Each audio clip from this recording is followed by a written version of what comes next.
Siz homiladorsiz va sizga "Voy, sen homiladorsan, senga jinsiy aloqa mumkin emas" deb aytishsa, umuman ishonmang.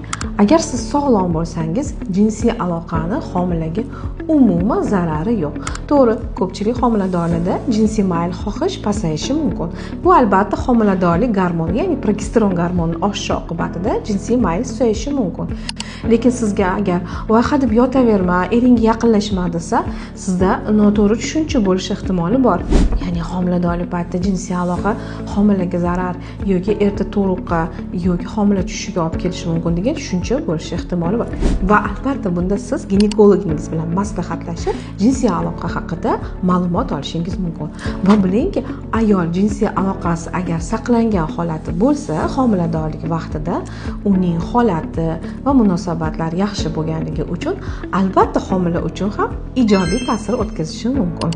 Lekin har bir homiladorlikni o'zini kritik, ya'ni muddatlari bor. Bu albatta siz birinchi 3 oyligida jinsiy aloqani me'yorda ushlab turilgan holatda ehtiyotkorlik bilan albatta jinsiy aloqangizni saqlab qolish ehtimoliniz bor. Va tug'ruqqa yaqin, ya'ni bizning tug'ruq yo'llarimiz ochilishida ham jinsiy aloqani albatta foydasi bor. Buni ko'pchilik tug'gan ayollar bilishadi. Sizning homiladorligingizda esa shunday fikrlar bo'lganmi yoki sizga shunday maslahat berishganmi? Jinsiy aloqa mumkin emas deb izohlarda yozib qoldiring.